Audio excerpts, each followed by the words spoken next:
Hello student, the question from the coding and decoding asked in SSC, and it is also helpful for the placement. So the code for the Mahesh is given. So we write Mahesh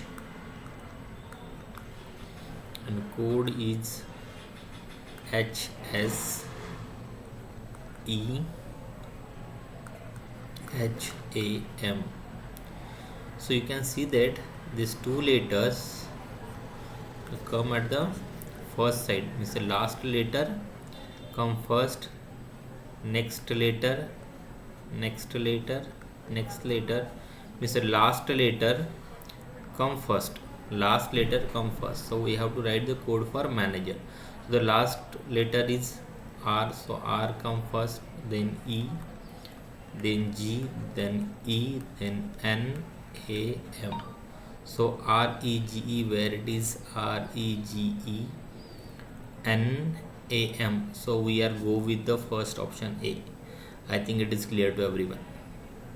First, last letter come first and first letter come last. Sequentially it will be doing. I think it is clear to everyone. Thank you.